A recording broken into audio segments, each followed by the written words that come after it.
네, 안녕하세요. 지난번부터 제가 만들겠다고 하던 조슈아 통합과학 노트 정리가 드디어 출간되었습니다. 기뻐하세요. 와! 자, 저희들이 마냥 놀 수만은 없고요. 그래서 제가 동영상을 찍어서 유튜브에 조슈아 통합과학이라는 제목으로 올리도록 하겠습니다. 책 내용에 처음부터 끝까지 다 올릴 거니까 매일매일 이렇게 확인하시고 보시면 수업을 처음부터 끝까지 다 들을 수 있을 거라고 생각이 됩니다. 자, 그러면 첫 장부터 수업 나가도록 하겠습니다. 필기 이쁘게 된 것 같죠? 네. 복사가 잘 된 것 같아요. 그래서 보면서 제가 설명을 하도록 하겠습니다. 자, 먼저 물질 파트예요. 그죠? 그러니까 고등학교 1학년 과학은 전에도 말했지만 구성이 어떻게 되어 있냐면 모든 이야기들이 하다가 말고 또 뭐 하다가 말고 뭐 그런 식으로 되어 있어요. 왜 그렇게 책을 만들었냐 하면 이 과학 내용 자체가 과학에서 시험 문제 나올 수도 있지만 이 문제 내용이 국어나 영어에 함께 실린다는 것을 생각하셔야 됩니다. 그러면 국어나 영어에 과학 예시문이 실리기 위해서는 어떻게 돼야 되겠어요? 다양한 이야기들, 스토리가 전개돼야 되겠죠. 그래서 고등학교 1학년 과학책은 한 부분을 굉장히 깊게 공부하기보다는 여러 부분을 스토리식으로 공부를 하게 됩니다. 그래서 제가 하는 여러 가지 스토리 얘기들을 많이 들어 놓아야 도움이 많이 될 거라고 생각됩니다. 고등학교 가게 되면 모의고사 시험을 치잖아요. 그죠? 그러면 이 모의고사 시험에서 과학이 많이 적용이 되죠. 과학뿐만이 아니고 국어에서 나올 수도 있고 또 영어 문장에 나올 수도 있고 여러 파트에서 나올 수 있기 때문에 여러분들이 그런 내용들을 집중해서 들으시는 것이 중요하다라고 생각이 듭니다. 그러면 처음에는 이 물질의 세계에 대한 이야기가 나옵니다. 그러면 이 지구를 형성하고 있는 이 물질의 세계는 어떻게 되어 있을까? 물론 이제 뭐 진화론적 입장에서 내용이 전개되고 있죠. 그래서 선생님 입장에서는 좀 다른 견해를 갖고 있지만 일단 교과서에 나오는 내용 그대로 설명을 해 보도록 하겠습니다. 자, 오늘은 몇 페이지까지 설명할 수 있을지는 잘 모르겠지만 일단은 1페이지 내용 중심으로 설명을 해서 먼저 내용을 올리도록 하겠습니다. 총 26페이지로 되어 있어요. 근데 뒤쪽으로 가면 갈수록 내용이 짧고 하기 때문에 좀 더 빨리 설명이 가능하거든요. 그래서 뭐 최대한 했을 때는 선생님이 26번 정도 강의를 올리면 가능하겠죠. 하루에 2개씩, 3개씩 올릴 수도 있고 일단 오늘은 하나만 올리도록 하겠습니다. 자, 시작하겠습니다. 자, 물질의 규칙성에 대해 나와 있죠. 우주의 시작에 대해서 나와 있습니다. 대부분 사람들이 이제 빅뱅 우주론에 대해서 잘 알고, 론이라고 적혀 있죠. 그러니까 론이라는 것은 증명할 수 없는 내용을 론자를 붙입니다.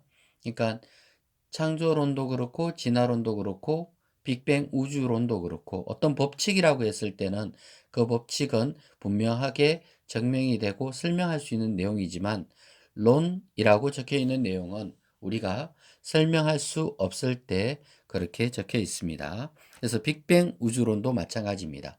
우주가 만들어질 당시에 아무도 구경한 사람이 없기 때문에 누구도 증명할 수 없는 부분이다 라고 생각하시는 것이 맞습니다. 그래서 빅뱅 우주론의 입각에서 생각해 보면 약 138억 년 전, 굉장하죠. 우리가 138억 그러니까 별거 아닌 것처럼 생각할 수 있는데요. 우리나라가 5천 년 역사밖에 안 됩니다. 그 5천 년 역사에 비하게 되면 138억이라 상상을 초월하죠. 그렇죠. 엄청난 기간을 얘기하는 것입니다. 138억 년 전에 한 점에서 모든 우주의 물질이 다 모여 있다는 거죠. 그리고 나서 빅뱅 하면서 한 방에 빵 하고 터지면서 우주가 만들어졌다라고 생각하는 것이 바로 빅뱅 우주론이 되겠습니다. 물론 그 한 점에서 모든 물질이 모여 있다라는 전제 조건, 가정은 뭐 생각하기에 따라서는 좀 와닿지 않죠. 선생님도 와닿지는 않습니다. 그렇지만 이 이론이 그렇다는 얘기입니다. 그래서 우리는 그 이론을 아는 것이 중요하고 뭐 믿고 안 믿고는 각자 마음이에요. 선택이고 중요한 거는 이 내용은 정확하게 아셔야지 시험 칠 때 도움이 된다라는 뜻입니다. 그러면 모든 물질이 마찬가지듯이 한 점에서 빵 하고 폭발하게 되면 모든 물질이 차근차근 조립이 되었다는 뜻이죠. 처음에는 이 쿼크라는 물질이 있고 이 쿼크가 뭉쳐져서 양성자와 중성자 그리고 양성자, 중성자가 뭉쳐지면서 원자 핵이 됐겠죠. 그렇죠. 자, 원자 핵이 되고 그리고 나서 이 원자 핵 주변에 전자가 묶어지면서 뭐가 됐겠어요? 바로 원자가 되었습니다.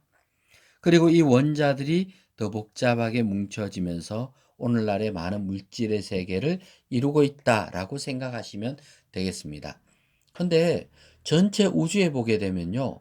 우리 지구에는 다양한 원소들이 구성을 하고 있지만 우주는 대부분 이 수소와 헬륨으로 구성이 되어 있어요. 우주 전체의 수소가 75% 정도, 헬륨이 25% 정도. 그럼 100%네요. 그죠? 그렇죠. 거의 나머지 물질은 없다시피 한 물질들이다라고 설명을 하고 있습니다. 그러면 이 지구에는 그 우주 전체에 없다시피 한 그 물질들로 구성이 되어 있죠. 그러다 보니까 이 지구가 어떻게 구성이 되어 있는지 설명하는 것이 쉽지만은 않다라고 볼 수가 있습니다. 일단은 그래도 순서대로 볼게요. 쿼크가 제일 먼저예요. 이 쿼커는 종류가 여러 가지가 있습니다만 여기서는 업 쿼크와 다운 쿼크 이 두 가지에 대한 설명을 하고 있습니다. 업 쿼크라는 것은 전기가 플러스를 띠는 경우를 얘기합니다. 다운 쿼크 같은 경우는 마이너스를 띠는 경우를 의미하고 있습니다. 그러면 업 다운이 있고 업 다운 다운이 있거든요. 업이라는 것은 플러스 3분의 2, 플러스 3분의 2에 해당되는 전기를 띠고 있습니다. 자, 적어 보겠습니다. 업이라는 것은 플러스 3분의 2라는 전기를 띠고 있죠. 그리고 다운 쿼크는 마이너스 3분의 1이라는 전기를 띠고 있습니다. 자, 그럼 이 물질은 뭐요? 업, 다운이죠. 플러스 3분의 2, 플러스 3분의 2, 마이너스 3분의 1. 전체를 계산하면 얼마가 나와요? 플러스 1이 나오죠. 그래서 플러스 1을 띠는 양성자를 만들었다라고 하는 것입니다. 그리고 업, 다운, 다운이라는 물질도 있습니다. 업, 다운, 다운은 플러스 3분의 2, 마이너스 3분의 1, 마이너스 3분의 1. 0이죠. 그럼 이게 바로 뭐다? 중성자가 되었다라는 뜻을 갖고 있습니다. 자, 그래서 양성자가 만들어지는 원리는 up, up, down. 중성자가 만들어지는 원리는 up, down, down. 그렇죠? 뭐 영어 수업하는 것 같아요. 어떻게 분위기가. 그래서 up, up, down은 양성자, up, down, down은 중성자. 이렇게 생각하시면 되겠습니다. 결국은 이 쿼크로 인해서 양성자와 중성자를 만들게 되었다라는 것이겠죠. 그래서 이제 자, 그러면 우주에 드디어 양성자와 중성자가 만들어지게 된 것이에요. 그러면 양성자와 중성자가 또 부딪히면서 뭉쳐지겠죠. 물론 양성자 혼자 있는 경우는 수소 원소가 됩니다. 그렇지만 헬륨이 되기 위해서는 양성자 두 개, 중성자 두 개가 뭉쳐져야 헬륨의 원자 핵을 구성할 수가 있거든요. 그래서 빅뱅 후 3분 정도 만에 이렇게 원자 핵의 구성을 이루게 되었다라는 것입니다. 그래서 이제 그 이후에 이제 이 물질의 세계가 어떻게 되겠어요? 양성자 혼자 있는 경우는 전자 한 개를 뭉치면서 수소 원자가 되고 조금 전에 양성자 두 개와 중성자 두 개가 뭉쳐진 원자 핵에 전자 두 개가 뭉쳐지면 헬륨 원자가 된다라는 것을 알 수가 있습니다. 그럼 이렇게 원소들이 만들어진 거죠. 그죠? 이게 이제 우주의 생성 과정으로 보고 있습니다. 선생님, 그러면 우주에 뭐 수소와 헬륨밖에 없나요? 더 복잡한 거는 지구와 관련되는 내용이고, 우주 전체적으로 봤을 때는 이 수소와 헬륨이 대부분을 차지한다고 했죠? 이게 75%, 이게 25%, 거의 100% 가까운 물질들이 이 수소와 헬륨으로 구성이 되어 있다라는 것을 알 수 있습니다. 자, 그러면 또 다른 우주론에 대해서 우리가 한번 알아보도록 할게요. 자, 먼저 빅뱅 우주의 확립 과정입니다. 자, 아주 옛날에는 우주론이 두 가지가 대립되었어요. 정적 우주론과 팽창 우주론. 정적 우주론은 아인슈타인이고 팽창 우주론은 프리드먼이라는 사람이 대립을 하게 되었습니다. 사실 뭐 이름만 들어봤을 때는 아인슈타인이 이긴 것 같잖아요. 그죠? 근데 실제로 그렇지 않습니다. 이 우주론에서는 결국 아인슈타인 우주론보다는 팽창 우주론인 프리드먼 내용을 받아들이게 됩니다. 정적 우주론이라는 게 무슨 말이냐면 멈춰 있다는 거죠. 무엇이 멈춰 있냐면 전체적인 밀도가 멈춰 있는 거예요. 우주가 팽창을 하게 되면 별들이 이렇게 떨어지죠. 그러면 이 내용이 팽창하게 되면 공간이 넓어지면 이렇게 밀도가 이렇게 낮아지겠죠. 낮아지는 걸 막기 위해서 새로운 별들이 또 생성이 되어서 밀도를 유지하게 된다라는 것이 바로 정적 우주론이 되겠습니다. 그런데 이 정적 우주론은 맞지가 않습니다.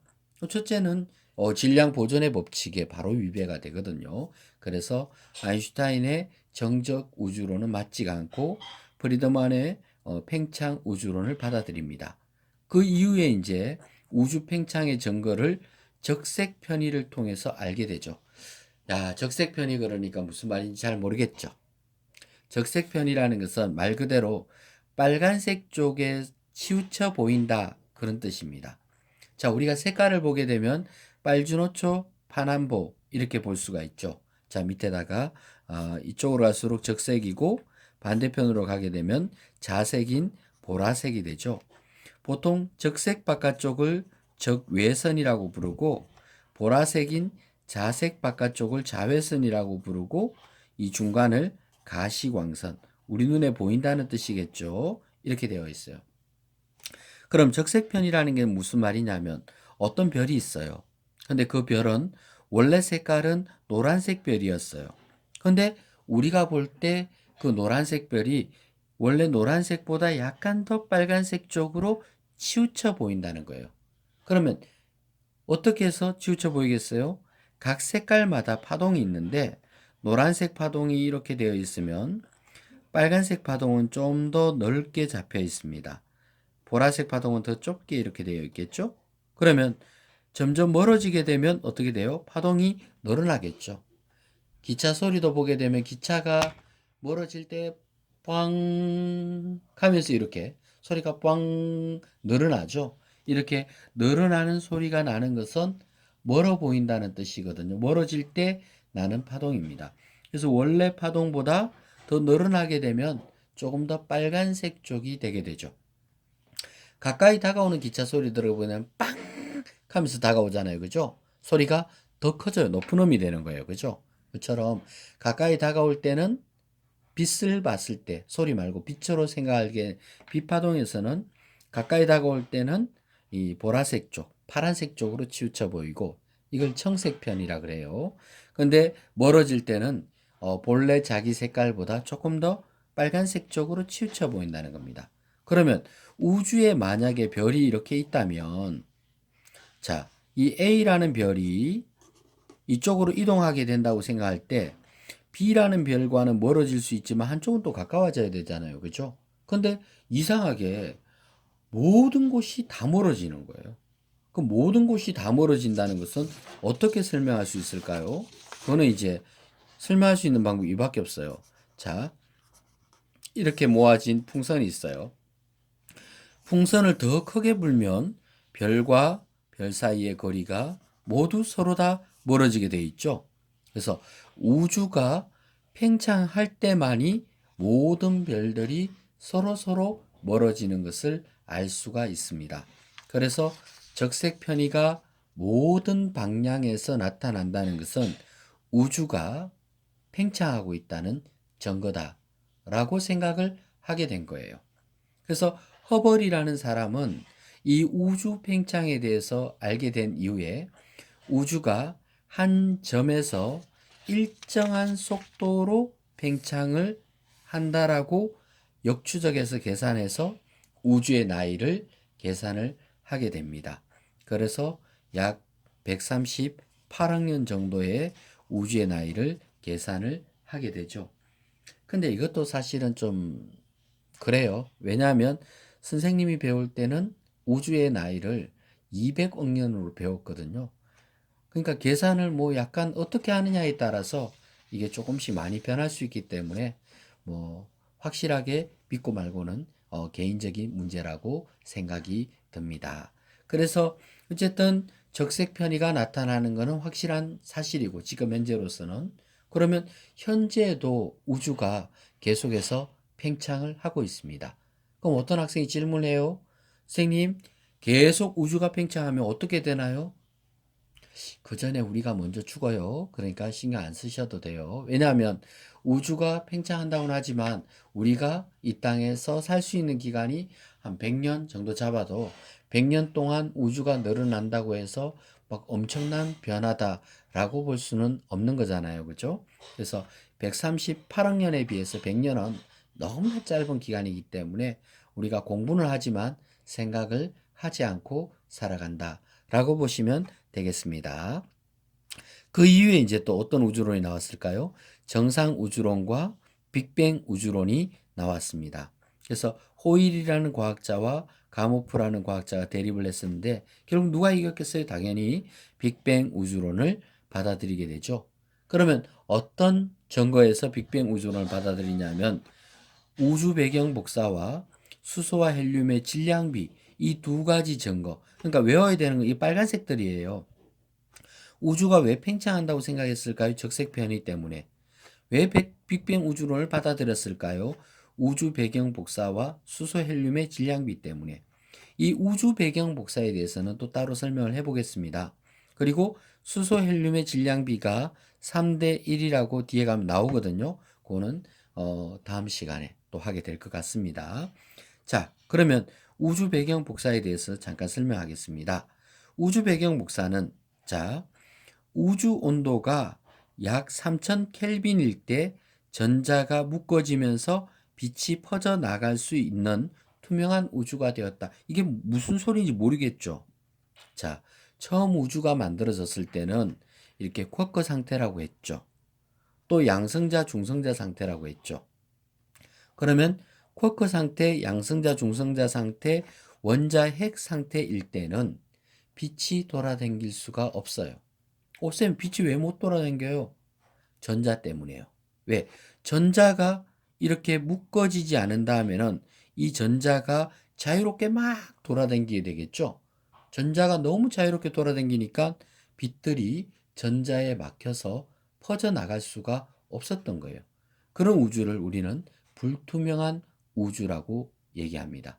전자가요, 작긴 작아도 속도가 엄청나게 빠르고, 그리고 이 전자가 엄청난 속도 때문에 모든 것들이 빛조차도 돌아다닐 수 없도록 공간을 꽉 메워버립니다. 이 물질의 세계도 이 종이나 물질의 세계가 꽉 차 보이는 이유가 누구 때문이겠어요? 전자 때문이에요. 이 종이에 빛이 잘 통과하지 않겠죠? 플라스틱 책상에 이 빛이 통과하지 않잖아요. 그죠? 그 이유가 전부 다 이 전자 때문입니다. 그렇죠? 막 동네에 막, 전자가 만약에 막 광견병 걸린 미친 개라고 생각하면 광견병 걸린 개가 막 동네에 10마리 정도 돌아다닌다고 생각해봐요. 밖에 나갈 수 있겠어요? 지금도 봐요. 광견병도 아니고 코로나19 때문에 지금 밖에도 못 나가고 이렇게 수업하고 있잖아요. 그죠? 선생님도 지금 집에서 나가지도 못하고 지금 며칠째 계속 집안 청소만 하다가 이렇게 강의를 준비하게 된 겁니다. 자, 그래서 이제 보면 그러면 그 전까지 빛이 못 돌아다니다가 플러스가 전자를 잡은 거예요. 어떻게 잡을 수 있어요? 우주의 온도가 점점 식어지는 거예요. 우주의 온도는 왜 식었다고 생각할 수 있어요? 우주가 팽창을 하니까. 우주가 팽창을 하다 보니까 우주가 점점 식어지겠죠. 그러다가 특정 온도가 되니까 이 전자들도 활동력이 떨어지고 이제 플러스가 전자를 잡아서 묶을 수 있는 시간이 온 거예요. 자, 우주 온도가 약 10억 켈빈으로 낮아지면서 양성자, 중성자가 되었다고 했잖아요. 그죠? 그러면 우주 온도가 3000 켈빈까지 낮아지면서 전자가 이제 묶어진 거예요. 3000 켈빈. 그러면 전자가 딱 묶어지는 순간 이제 빛이 처음 돌아다니기 시작한 거예요. 그럼 이때부터 빛이 돌아다니면서 빛이 점점 멀어지니까 어때요? 파장이 늘어나겠죠. 파장이 늘어나다가 현재 온도인 3켈빈 정도, 우주의 온도가 3켈빈이에요. 3켈빈 정도 되었다라고 시간 계산이 나오는 겁니다.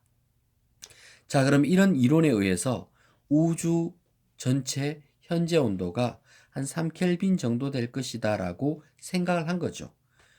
그때 펜지어스와 윌슨이라는 사람이 우주 공간의 사진을 찍었어요. 배경 복사 사진을 찍었더니 그 복사열이 온도 몇 도에 해당되는 걸까요? 당연히 3켈빈에 해당되는 그런 온도가 촬영이 되었겠죠. 깜짝 놀랐겠죠. 그죠? 그래서 이 이론을 내고 나서 이게 확인이 되었죠. 결국은 이게 확인이 됨으로써 이 빅뱅 우주론은 정거를 잡게 된 거죠. 그렇다고 사실 뭐 빅뱅 우주론 이 전체에 대한 정거를 잡은 건 아닙니다. 빅뱅 우주론의 이 온도 부분에 대한 정거를 잡았지만 어쨌든 요 한 부분이 맞으니까 나머지도 다 맞지 않겠느냐라고 생각을 하면서 빅뱅 우주론이 힘을 받게 된 것이라고 생각을 합니다. 그죠? 근데 여러 가지 모순된 부분들은 또 많이 있어요. 이 페이지에서만 여러 가지 우주론들이 동시에 설명이 되고 있습니다. 빅뱅 우주론은 처음에는 갑자기 팽창을 하죠. 그러다가 속도가 나중에 다운되는 모습을 보다가 다시 또 가속되는 모습을 볼 수가 있습니다. 그렇죠? 근데 허벌이라는 과학자는 왜 일정한 속도로 아까 그림에서 그렸죠. 일정한 속도로 우주가 팽창했다고 생각하고 계산을 했잖아요. 그죠? 근데 또 빅뱅 우주론에서는 이런 식으로 가속 부분과 감속 부분과 가속 부분으로 나눠졌습니다. 그래서 많은 과학자들이 얘기합니다. 그러면 이 감속 부분은 왜 감속했을까? 이렇게 얘기를 하니까 아마 안쪽에서 어떤 물질이 엄청난 힘, 중력에 의해서 당기니까 감속이 되었다라고 하죠. 그럼 그 물질이 어디 있느냐? 라고 물으니까 모르겠다라고 얘기하면서 그 물질의 이름을 뭐라고 지었어요? 암흑 물질, 모른다는 뜻이에요. 모르는 물질이지만 있다는 거죠. 또 여기는 왜 가속이 되느냐? 어떤 엄청난 에너지가 주어져서 가속이 되었다. 이렇게 설명을 해요. 그럼 그 엄청난 에너지는 뭐냐? 모르니까 또 뭐예요? 암흑 에너지가 되는 거예요. 그래서 과학자들이 암흑 물질, 암흑 에너지라는 이런 이론을 도입하면서 이 부분을 설명을 했습니다. 그리고 나서 우주에 나가봤죠. 왜? 실제로 이 우주에 나갔을 때 이 암흑 물질과 엄청난 양의 암흑 에너지가 있어야 되겠죠? 근데 없었어요. 그래서 지금도 밝혀진 게 없어요. 그래서 또 요즘은 어떤 과학자들이 이 암흑 물질과 암흑 에너지에 해당되는 어떤 그 신의 입자, 뭐 신은 인정은 안 하고 신의 입자를 신의 입자를 힉스라고 부릅니다. 그래서 많은 과학자들은 우주 공간에서 힉스라는 신의 입자를 찾으려고 부단히 애를 쓰고 있는 중입니다. 자, 그러면 전체적인 내용을 다시 한번 정리해 보겠습니다. 이 전체에서 가장 중요한 것은 바로 빅뱅 우주론이겠죠. 그런데 우주 팽창의 증거는 적색 편의 때문이고 빅뱅 우주론의 증거는 우주 배경 복사 아까 설명했죠. 또 수소 헬륨의 질량비는 다음 시간에 설명을 드리도록 하겠습니다. 그리고 우주가 만들어지는 조립 원리 있죠. 쿼크가 먼저 나오고 업업 다운은 양성자, 업 다운 다운은 중성자. 양성자, 중성자가 만들어진 이후에 뭉쳐지면서 원자핵. 그리고 온도가 떨어지니까 결국 전자들도 뭉쳐지게 되었다라고 했죠. 그러면 이제 원소라는 것이 만들어지게 되었다라고 설명을 하게 되는 것입니다. 자, 우주에 대한 이야기들이 뭐 굉장히 복잡하고 무엇을 얘기하는지 잘 모르겠다라는 분들도 많이 있습니다. 근데 고등학교 1학년 과학 자체의 특징이 그래요. 잘 모르겠어요. 왜? 깊게 들어가지는 않습니다. 깊게 들어가는 과학은 고등학교 2학년, 3학년 과정에서 각 파트별로 자세히 다뤄지게 되는 거죠. 고등학교 1학년 과학의 목적은 뭐라고요? 국어나 영어의 통합과학이라고 되어 있잖아요. 그죠? 다른 과목과 통합해서 다른 과목의 어떤 문장을 만드는데 사용이 많이 되도록 구성이 되어 있기 때문에 각 파트별로 깊게 다뤄지지는 않는다라는 점 유념하시고 생각해 주시면 고맙겠습니다. 그리고 내일 또 그 다음 장 녹화해서 올리도록 하겠습니다. 지금 여러 가지 사태인 만큼 다들 코로나19 늘 조심하시고 손 깨끗하게 씻으시고 생활 잘 하시기 바랍니다. 마냥 놀지만 마시고 이럴 때 열심히 공부하는 사람이 승리를 한다고 생각합니다. 선생님도 아침에 일찍 일어나서 사실 뭐 신학 공부를 열심히 하고 있습니다. 왜냐하면 뭐 공부를 생활 패턴을 이렇게 잃지 말아야 되거든요. 그래서 항상 공부를 하고 있습니다. 여러분들도 좋은 시간 보내시기 바랍니다.